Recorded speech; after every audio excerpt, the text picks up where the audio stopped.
mau mengungkapkan terkait potensi pelanggaran dan pelayanan administrasi kepegawaian.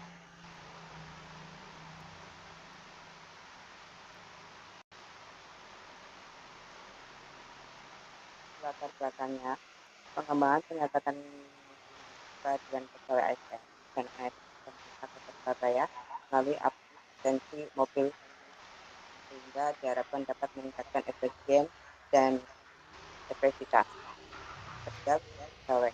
Setiap pegawai di lingkungan pemerintah Kota Surabaya, baik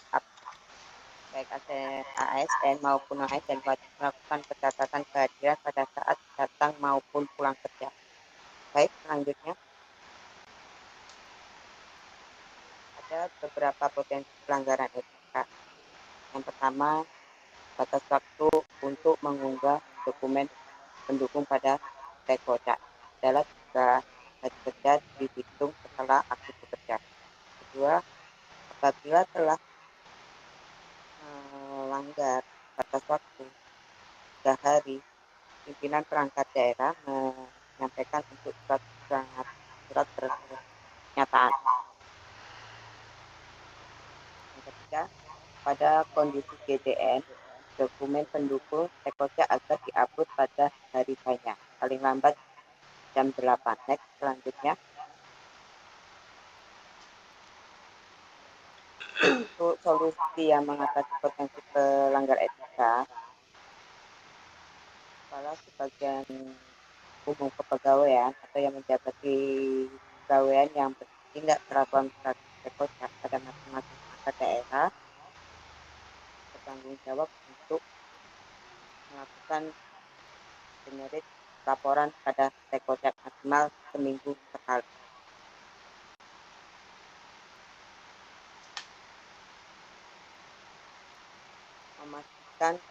Memastikan seluruh pegawai ada yang di unit kerjanya sudah login pada aplikasi ISG Mobile Banking. Next, selanjutnya.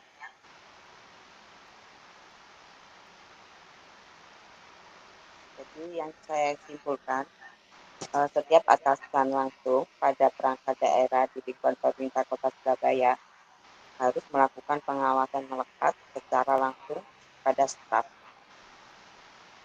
yang ada di bawahnya sesuai yang berlaku serta dapat menjatuhkan hukuman disiplin kepada ASN yang tidak mematuhi ketentuan di pemerintah. Baik, terima kasih untuk paparan saya yang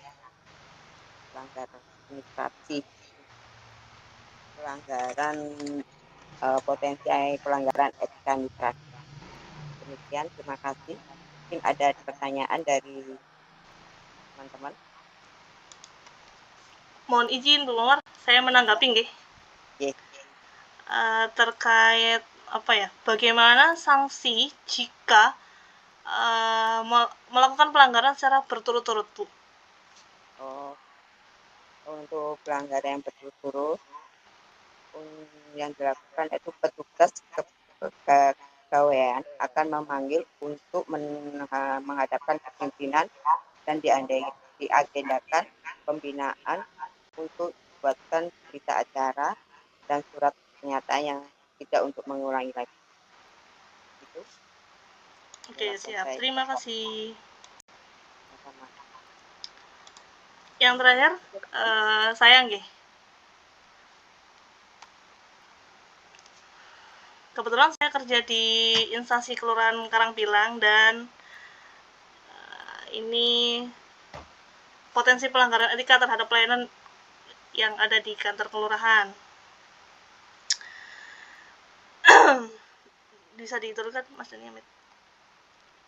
Jadi pelanggaran yang sering terjadi, yang umumnya terjadi di kantor kelurahan itu, yang pertama biasanya itu ini penyalahgunaan wewenang oleh pejabat kelurahan. Jadi misalnya kayak oknum pejabat yang memanfaatkan jabatannya untuk mendapatkan keuntungan pribadi, kayak seperti meminta imbalan atas layanan yang harusnya diberikan secara gratis. Nah, itu kan juga bertentangan dengan prinsip pelayanan publik yang bersih nih. Terus juga seringnya ini praktik apa tuh favoritisme, ya, di mana pelayanan tuh diberikan secara tidak adil. Contohnya kayak ada warga yang diprioritaskan karena memiliki hubungan dekat dengan pejabat kelurahan. Jadi sementara warga yang lain harus menunggu lebih lama dan dipersulit juga proses pengurusan dokumen. Dan dampak dari pelanggaran itu kan sangat merugikan masyarakat ya. Yang pertama muncul ketidakpercayaan publik terhadap pemerintah yang dapat mengganggu stabilitas sosial dan melemahkan institusi pemerintah. Dan juga pelanggaran ini dapat memperpanjang proses administrasi dan membuat warga enggan berurusan dengan pihak kelurahan. Jadi, untuk mengatasi pelanggaran etika di kantor kelurahan, mungkin ada beberapa langkah yang dapat diambil, yaitu kayak penerapan kode etik yang tegas bagi setiap pegawai kelurahan dan sanksi yang jelas bagi mereka yang melanggar. Mungkin yang kedua, pelatihan berkala tentang etika pelayanan publik perlu dilakukan agar para pegawai memahami pentingnya integritas dalam bekerja. Mungkin yang ketiga adalah transparansi, harus ditingkatkan melalui digitalisasi layanan, sehingga masyarakat dapat dengan mudah mengakses informasi tanpa melalui proses yang berbelit-belit. Seperti itu teman-teman. Mungkin ada tanggapan dari teman-teman? Ya, tanya, saya mau tanya.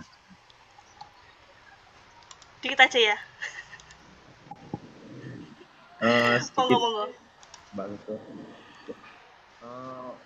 Langkah-langkah apa yang dapat diambil untuk saat ini untuk meminimalisir potensi pelanggaran etika di tempat, Pak?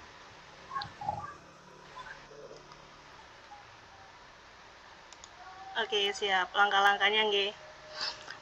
Seperti yang saya aturkan tadi, jadi untuk meminimalisir lah paling tidak ya.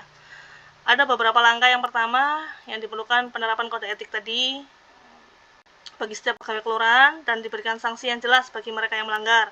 Yang kedua, diberikan pelatihan berkala tentang etika pelayanan publik, itu perlu juga agar pegawai juga memahami pentingnya integritas dalam bekerja. Yang ketiga, transparansi melalui digitalisasi layanan. Jadi masyarakat itu bisa mengakses lewat gadgetnya masing-masing tanpa harus ke kelurahan dan prosesnya yang berbelit-belit. Terus mungkin yang terakhir,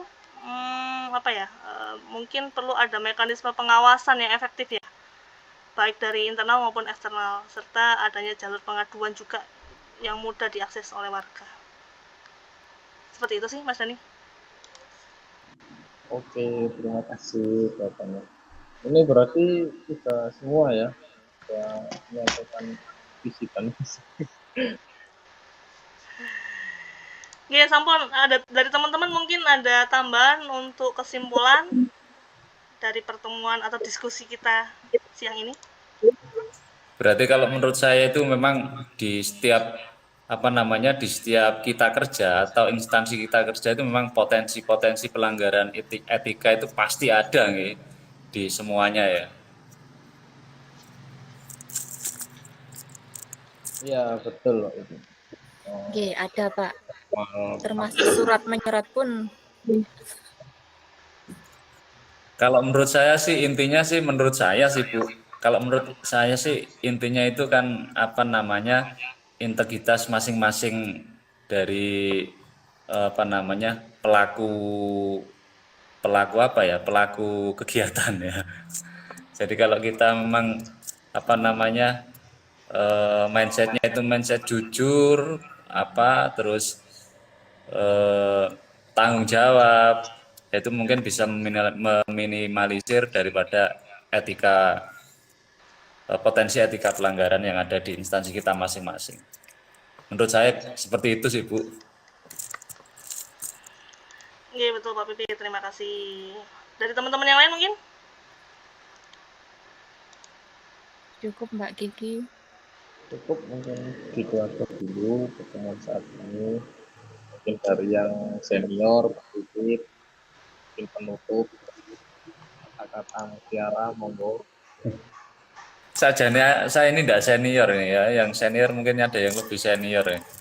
Ya, pokoknya terima kasih kepada semua rekan-rekan, teman-teman semuanya sudah meluangkan waktu untuk membahas atau apa namanya mempresentasikan daripada isi masing-masing, dan alhamdulillah apa namanya apa yang kita sampaikan potensi-potensi ini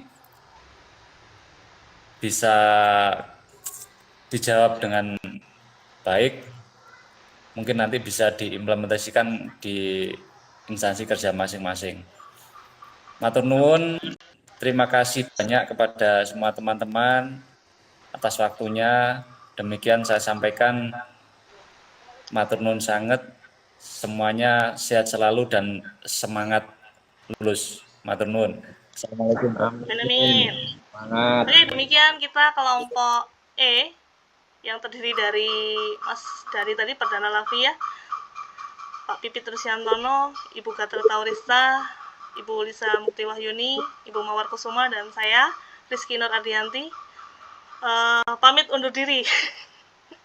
Sampai ketemu lagi di diskusi-diskusi berikutnya. Terima kasih teman-teman semua.